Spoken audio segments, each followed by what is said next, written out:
God is your own wonderful human imagination, and all things are possible to God.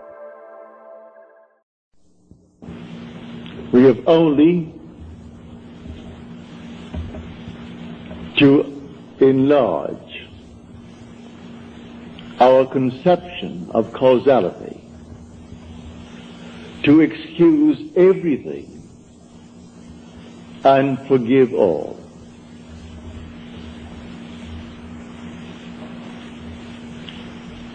Now let me just state one little thought from Scripture first before we unfold it. As we are told in the 25th chapter of Genesis, in your limbs lie nations twain, rival races from their birth. One the mastery will gain, the younger or the elder reign. The first one is the sense man. I'm now looking at this room and all within it, and that is the sense man. My normal apprehension of corporeal objects, just like this room and the contents, I call sense perceived.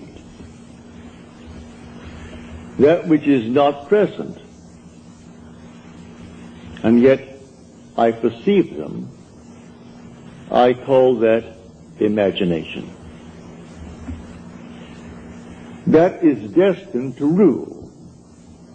That is the second man, the Lord from heaven. The first man is of the earth, a man of dust. The second is from heaven. So here we are in this world, and this is the world of this dual state within every child born of woman. And so we have the physical man, the man of dust, and then we have the spiritual man, the man of imagination. That is the immortal man. When I see this picture of the duality of man and how all things are created by this hidden man, I forgive everything in this world that the physical man does. For the physical man is only a state. One being is playing all the parts. The part played by the thief is the same being playing the part of the judge who judges the thief. The part who is the murderer and the murdered, these are parts, but the being within is one. Now let me explain it first in the beginning with a simple story.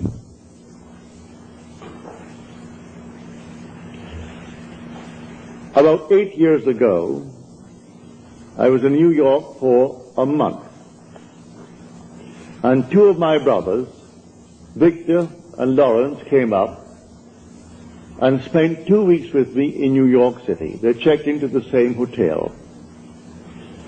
They wanted to see everything they could within 2 weeks, and I bought them 14 shows.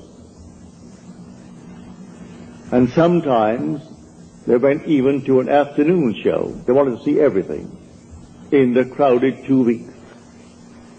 But the one thing my brother Lawrence wanted to see was the new presentation of Aida. Well, the papers said it was sold out from the very moment that it was stated, a new presentation. Same music, naturally.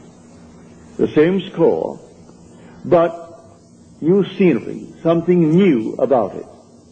And this captured the imagination of all opera lovers, and they all wanted to see Aida. The one thing he wanted to see was Aida.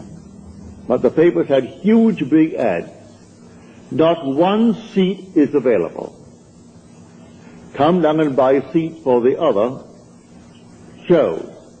And this was the old Opera House around 40th Street and Broadway. It ran from Broadway to 7th. The old Metropolitan. So this morning we set out. I said, it doesn't really matter. I said, let us go. We have to go down and have lunch anyway. We will go and just see. We got there, and these huge big signs on the outside, no seats for Aida available. And they were plastered all over the Metropolitan. I went in, and there were 3 lines leading towards the 3 windows, selling tickets for the entire season. And there was no seat for Aida. I got into the first line. It was a very long line. Then I saw the 3rd line from me moving more rapidly than the 1st and the 2nd. So I moved over to that line. Then we all moved rapidly forward. As we got to the window, and seemingly no hope of getting tickets. But before I left my hotel room, I simply assumed that I had the tickets for my 2 brothers. I didn't want to go. They wanted to see it. So I assumed that I gave them the ticket. I got into this line and we moved rapidly towards the window. As we got there to the window, a tall, blond man, he was about, he must have been 5'11", he must have been about 6'4". He stretched his hand up over my head and diverted the ticket seller as he asked a question, while one in front of me is buying seats not for Aida, because that's completely sold out. He is buying 2 other seats for some other opera. Then he departed after he diverted the man's attention, and this man pushed on some bills under the window. And then, as the teller looked at the money, and this man is at the door now, the tall, blond fellow. And he gave this man the ticket, and then suddenly he said, well, he only gave me $3. He should have given me, and he mentioned the money he should have given me. At that, he was bewildered, the teller was bewildered. I turned around and I screamed at that tall blonde. I said, sir. I screamed so loudly he couldn't stop but be attentive. He turned around and I said, come back here. You're wanted. He came back like a little child being led by the nose. He came back and he said, what's wrong? And the man said, this is all that he gave me. 2 $1 bills. He said, oh no, you didn't. He gave you 2 10s. Then I said, no, you didn't. I was standing right here. I saw what you did. You gave him 2 $1 bills. That's all that you gave him. The man is flabbergasted. He was so completely dumbfounded, he didn't know what to do. I said, I am standing here. I saw exactly what was done. Then he opened up his purse, and here was a stack of 1s, and he had a $20 bill and 2 10s. He said to the man, when will you discover your mistake? Because I gave you 2 10s. And the man said to him, at the end of the season. And with that, it was closed.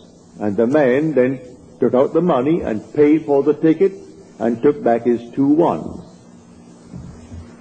Then I say to him, I want 2 seats for Aida tonight. And I want them in the horseshoe circle. I want them center. He said, yes, sir. And he took from what is called the VIP. They always keep a few out. Though the house is sold out, they always keep a few seats for those who are coming, called the very important people. But I am certainly not a very important person. But I saved him from the loss of $20.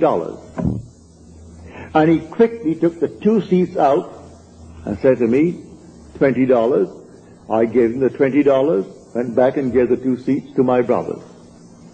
Now, a state called a thief.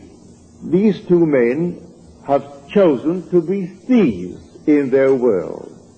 They're con men. It's perfectly all right. God made everything for its purpose, even the wicked, for the time of trouble. Read that in the 16th chapter, the 4th verse of Proverbs. He made everything for its purpose, even the wicked, for the day of trouble. Well, the day of trouble may not be a war.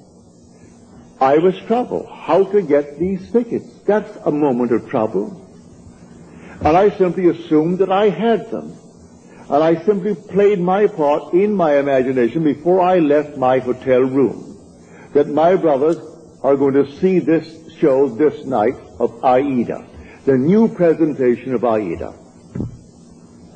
Then 2 who have already given themselves over to the state of a thief. They had to actually come right into the line. I took the first line, then I moved over to the 3rd line because I saw it moving more rapidly. So he comes over to the 3rd line and plays his part beautifully. If he had not done what he did, I would not have received those tickets because I am not a very important person. But the man looked me in the eyes and said, here is an honest man. As far as he is concerned, I am an honest man who saved him from losing $20.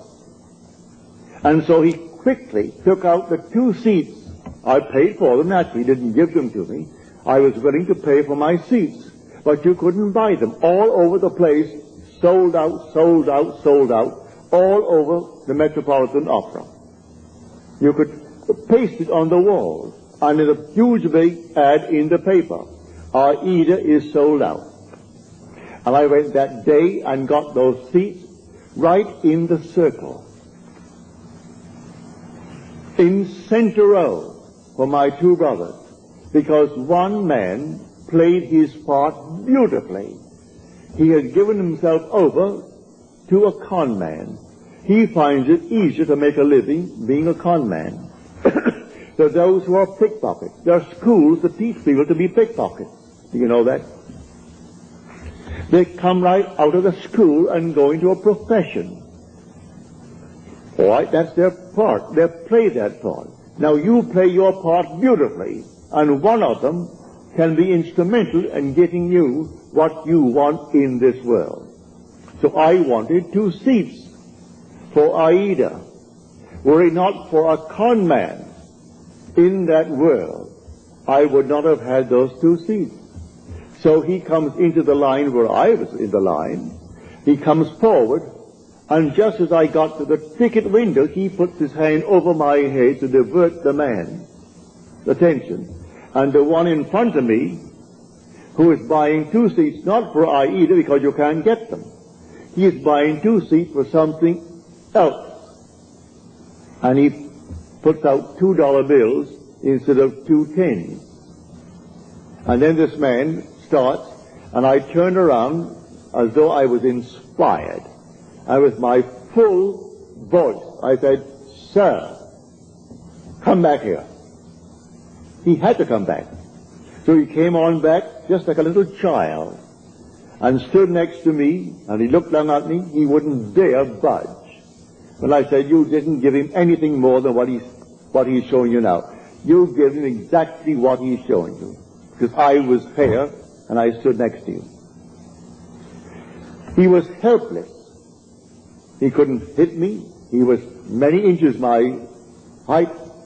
I'm 5'11", and he may be about 6'5" or more, a strong, strapping blonde. But he was impotent in my presence when I called him back. He only played the part. So should I not forgive him? There are infinite states in this world, and all you have to do is forget states. You play your part, and every state necessary to make your part come to fulfillment will be present at the moment that you need it. And so we went over to Longchamp for lunch, and my brother Lawrence and Victor, they had their tickets, and that evening they went to see Aida. So in your limbs lie nations twain. They are rival races from their birth. One the mastery shall gain, the younger over the elder reign. And the younger is the second, and the second man is the man from heaven. And that man is your own wonderful human imagination, who is God. And there is no other God. That is the Lord from heaven. And the outer man that clothes him, he is under compulsion to fulfill the commands of that inner man. But everyone is falling into states, infinite states. To understand this world, you must think in terms of states. And so he has made everything for its purpose, even the wicked for the day of trouble. And so use everything, but you don't have to think of which one will do it. Forget who will play the part. I never saw that man before, never saw his partner in the little crime before. That was their choice in life. There are those who have chosen to be pickpockets for the rest of their lives. So if they're caught in the act, all right, that's part of the game.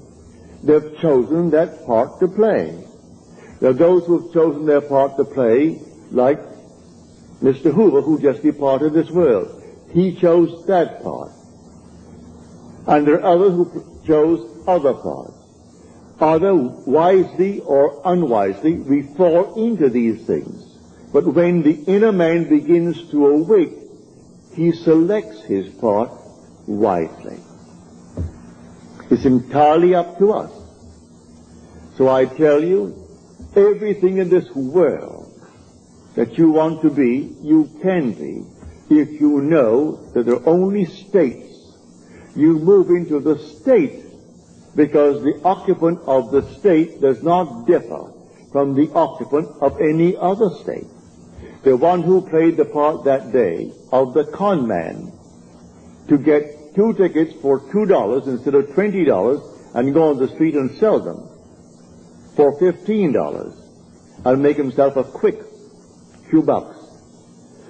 The same occupant is God. God is playing all the parts. So all we have to do is simply to explain a little bit our conception of causality, to actually excuse everything and forgive everyone in this world.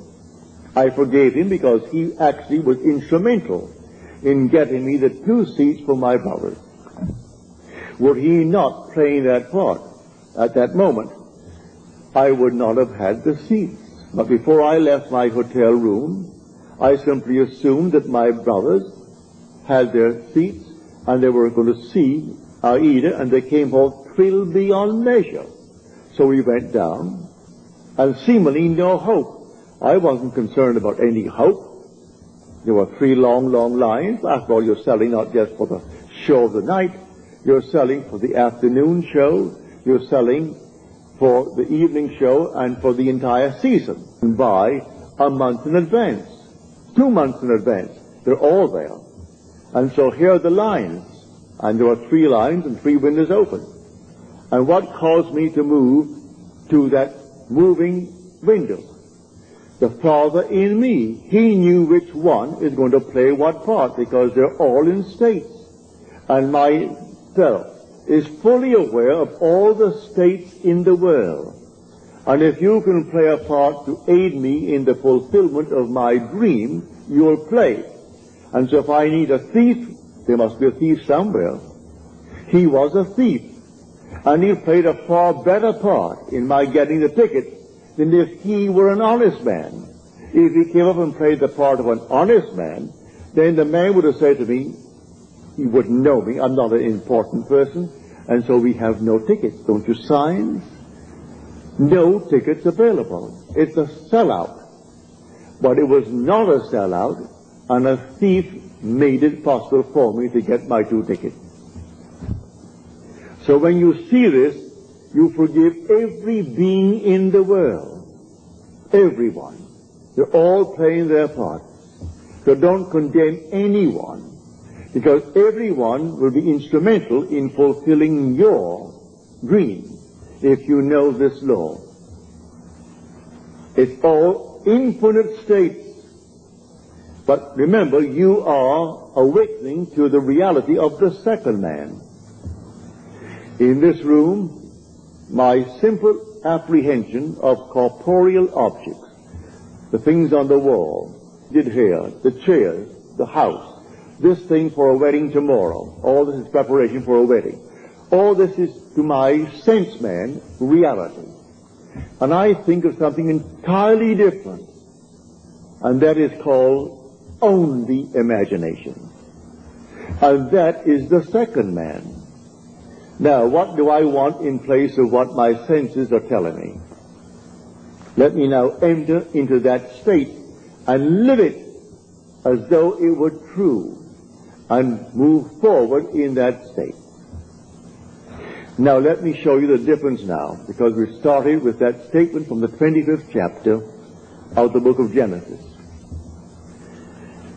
An idea that is only an idea produces nothing and does nothing. It must be felt, actually felt, so that it awakens within oneself certain sensations, certain motor actions, in order to be effective. What would the feeling be like if it were true?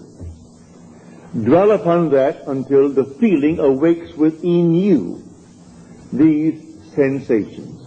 For imagination is spiritual sensation. That is the creative being in you. It's not just to entertain an idea. What idea? The idea must produce in you this feeling, which is a sensation, but it must be a feeling. What would the feeling be like if it were true? You dwell upon that until you catch that feeling. As Churchill said, that the mood determines the fortunes of people, rather than the fortunes, the mood. The mood precedes the fortune. So what would you want in this world? Well, contemplate it. What would the feeling be like if you had it? What would it be like if it were true? That is the story of Scripture. If I could only feel that I am already the man that I want to be, that I'm already the woman that I want to be, and feeling, then it's not only an idea, which as an idea without feeling will produce nothing. Now it has everything, because in this story he said to the second man, "Come close, my son, that I may feel you." The secret is in the feeling. So Esau went out. He is the first man, covered with hair, the outer man.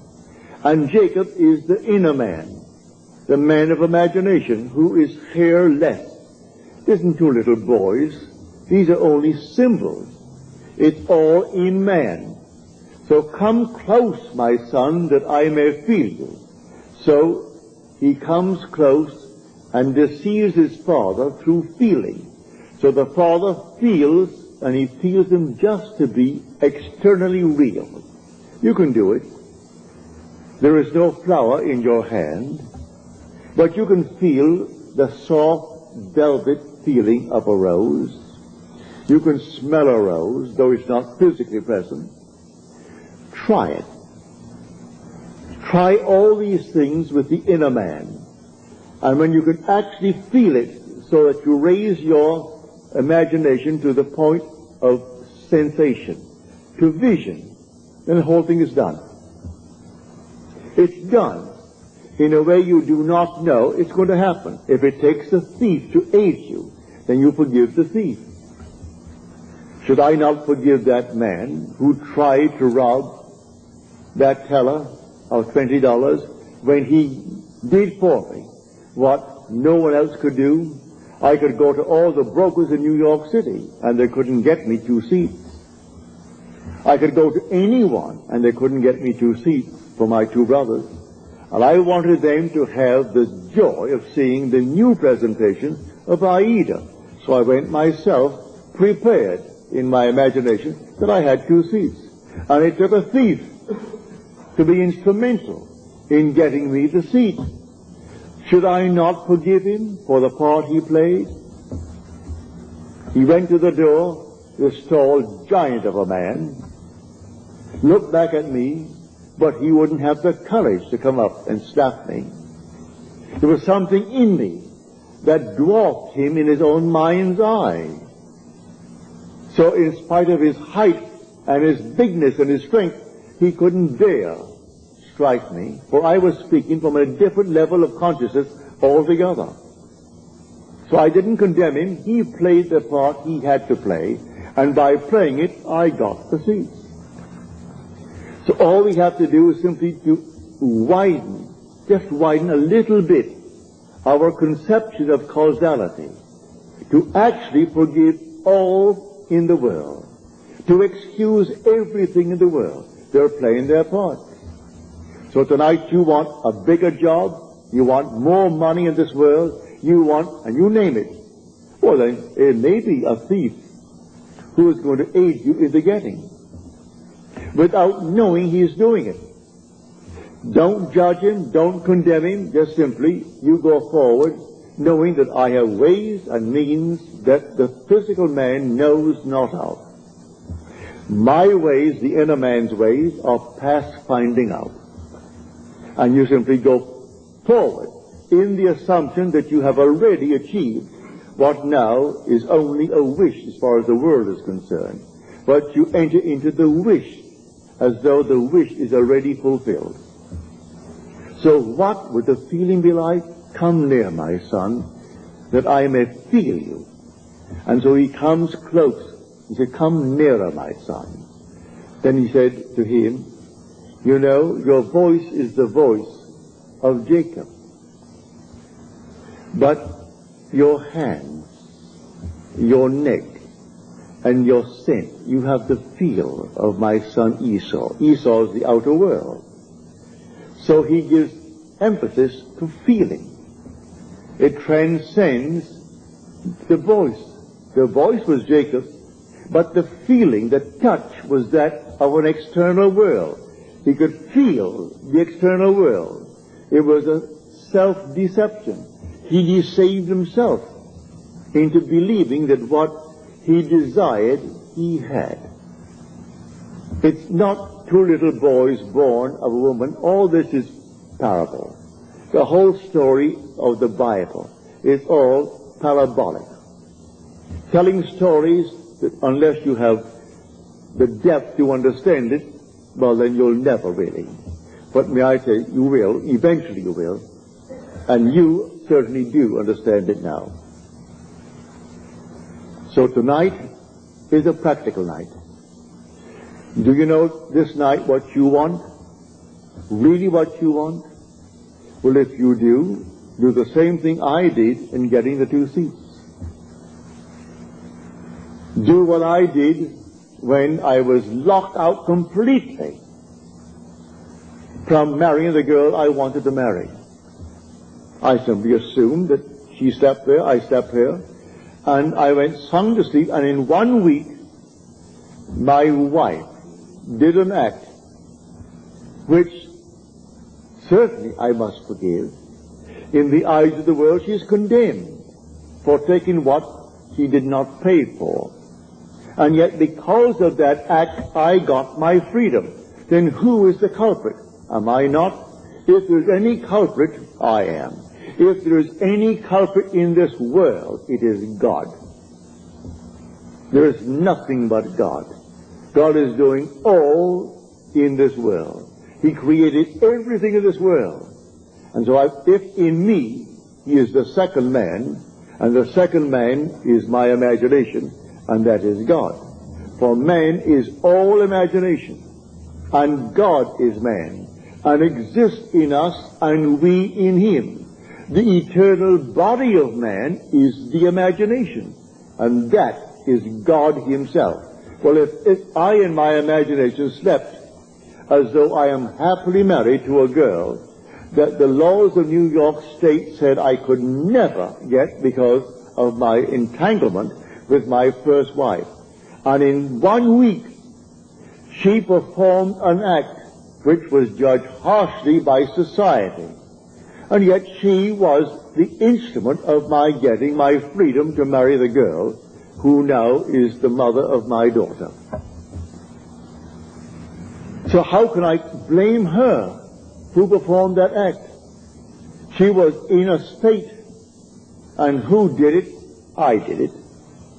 I did it by simply assuming that I was free and happily married to a girl that the state of New York said I could never marry because of the ancient laws that restricted my desire to get a freedom in that state.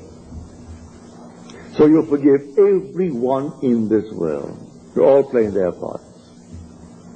So in my own case, I have seen thieves. I have seen all kinds of people play their parts. They were instruments in the fulfillment of my desire. So how can I ever condemn all? So the last cry on the cross, Father, forgive them. They know not what they do. Forgive them. The whole vast world is playing until he awakes in that body. He is playing the part, and he plays it automatically, unwittingly. For one who is awake, who knows exactly what he's doing. And so they all play their parts. For God in everyone is the same God. There aren't two gods. There's only one God. And that God is your own wonderful human imagination. When you say, I am, that's God. So tonight you just simply boldly declare that you are the man. You are the woman that you want to be. And walk in that assumption as though it were true. And then let all these sleeping states play their part. May I tell you, in spite of what they appear to be, they are sound asleep. They do not know. He thought he knew what he did. He came right into my line and played his part. I could remain on the first line and waited and waited and waited, and no one would have played that part there. I moved over to the moving line, and here he comes. And so how could I ever condemn him? How could I ever in any way feel other than thankful? I would say to him, thank you, because you played the part you had to play like a play. So someone comes in on the play, the curtain goes up, and here comes the monster. And he plays it beautifully. And the audience hisses and condemns him. If there's any condemnation of the part, where is the author? Send for the author, for he wrote the part. And the author, if there's any praise, give it to the author. Any condemnation, give it to the author. I know I played a second part, on a play on Broadway. And if I didn't get a hiss when I came on, if they didn't hiss me, I felt I wasn't doing well. But I would say 99% of the time, as I came on and started to play my part, the audience hissed. Then I knew I was really on my toes. I was playing the part well. Because I was a cat in that part. And they couldn't restrain themselves, especially with the matinees, when they had children there. Lots of ladies and children, and they could not restrain their emotion, and they were hissing. Well, then I knew, Neville, you're getting over all right. So I was thrilled with their hissing, because I was playing only what was written for me to play. So, in this wonderful world of ours, we are infinite states. And everyone is in a state. But the one being in one state is the being in all states. There's only one player. God only acts and is in existing beings or men. He is in all the states, and his name in all states is I am. So someone chooses the part, and he wants to be, well, a thief. He finds it easier, he thinks, than getting up, going to work, and punching a clock, and punching it out. He feels it's better for him to live that life, all right? So he's chosen that part if he does it deliberately. Or he might have fallen into it through habit of others, and then it's unwittingly, all right. But he will also pay the price. That is the thing he has to consider. He'll pay the price because the part has a price with it. But in spite of that, he can be used in the fulfillment of your dream. Now, many of you have had, from your letters, dreams of death recently. May I tell you, it's a healthy, healthy sign. Dreams are egocentric. You cannot grow and not outgrow in this world. To outgrow is to die.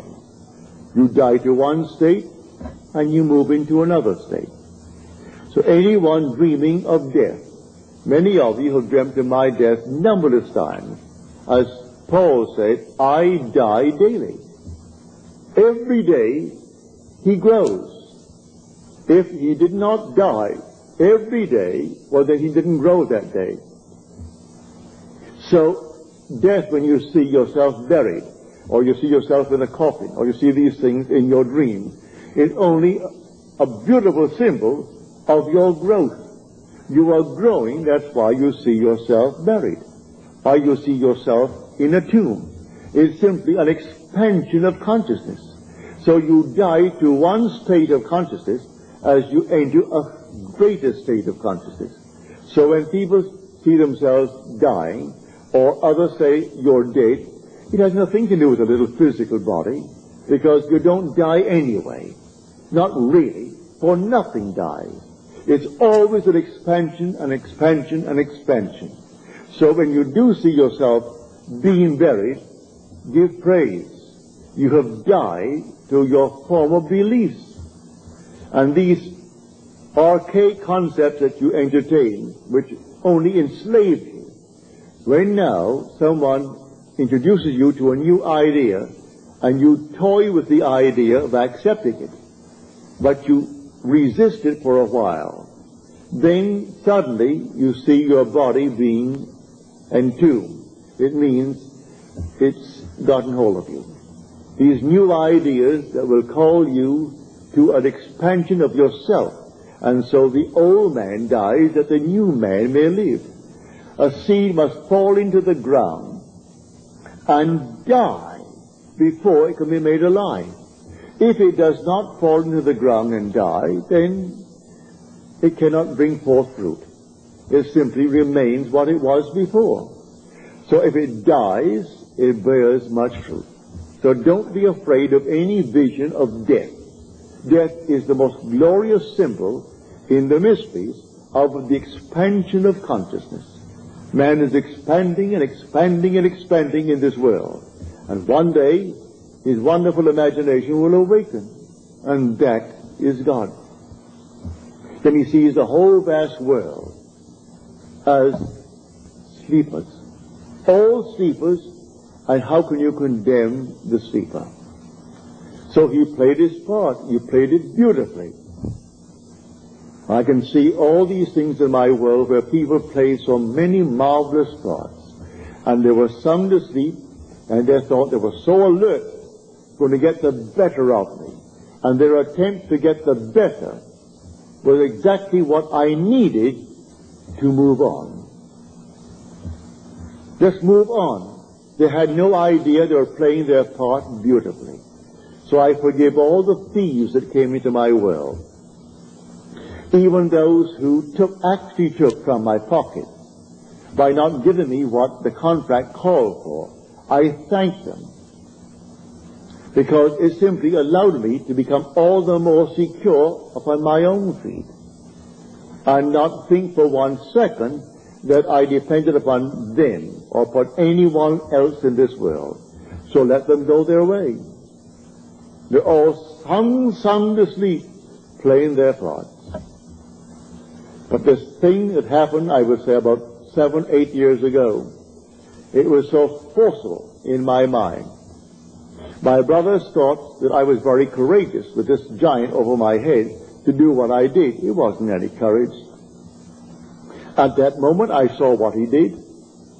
And when I said to him, "You didn't do it at all. I saw what you did. You stuck $2 there, and there they are. You didn't give him any $10 bills." He opened up his purse, and I saw all these ones, oodles of ones, and then a 20 and a couple of 10s at the side.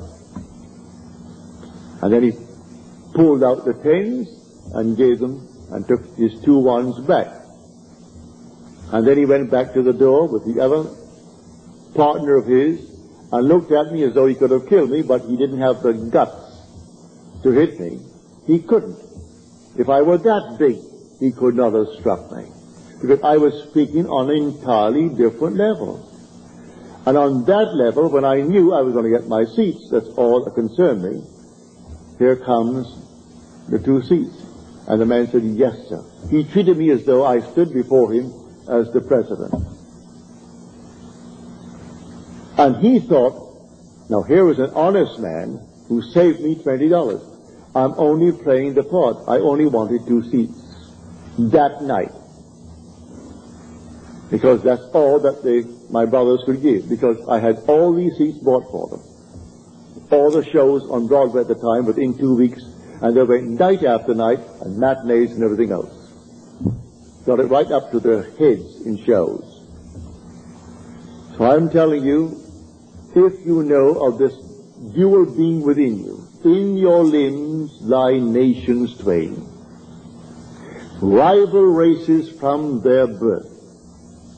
One the mastery will gain, the younger over the elder reign. Now see that younger one actually reigns, and the younger one is your imagination. The older one is your sense man. The facts, these are the facts of life. What is my bank account? And I owe more than the bank account has in it now? Well, now that is Esau's judgment. Now, Jacob puts in 50 times what is there now. In my mind's eye, I have deposited 50 times more than is there.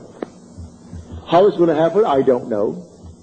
I don't know, any more than I knew that day when I started off with the Metropolitan Opera, how I'm going to buy seats. When the papers tells me you can't buy a seat, huge big ad, save your time, don't come.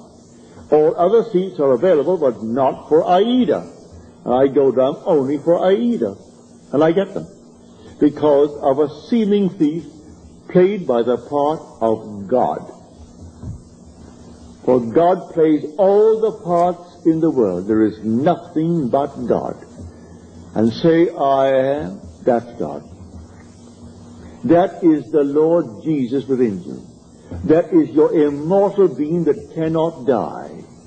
He cannot die. That is your eternal self when you say, I am. Imagination is not some vague essence.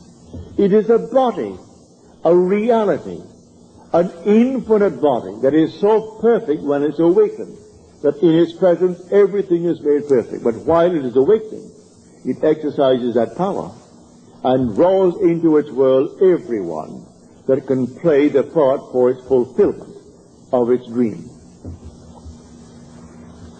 So here, I hope you heard it clearly. I hope I made it as clear as I can, because tonight should be a very practical night. That you will go out knowing who you are. You are a dual being. But the first man is of the dust, and to dust he returns. That is the man of earth. The second man is the Lord from heaven, and he cannot die. That's your own wonderful human imagination. It cannot die.